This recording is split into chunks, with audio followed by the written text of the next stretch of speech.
In today's tutorial, we are going to show you how to export SQL data to Excel. We will be discussing two methods for this. First is export function and second is database live connection. Alright, let's dive right in.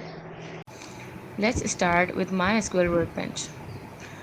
In the query panel, type select static, that means all, from database dot table name, and then run the query.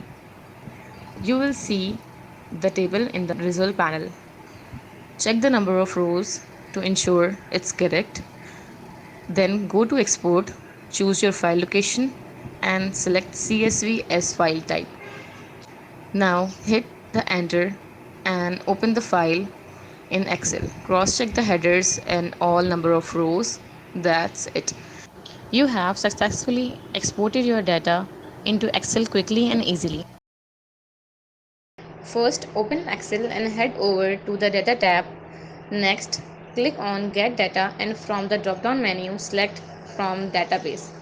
You will see an option for SQL Server database. That's the connector we need. Now it might take a few seconds to load. Once it's done, it will prompt you for the server name.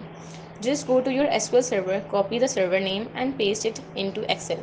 After that, the navigator panel will load. Here you can choose the table or data you want to export. Once you have made your selection, hit load. And there you have it.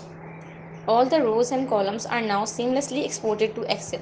Thanks for watching. Don't forget to like, comment, and subscribe for more tutorials.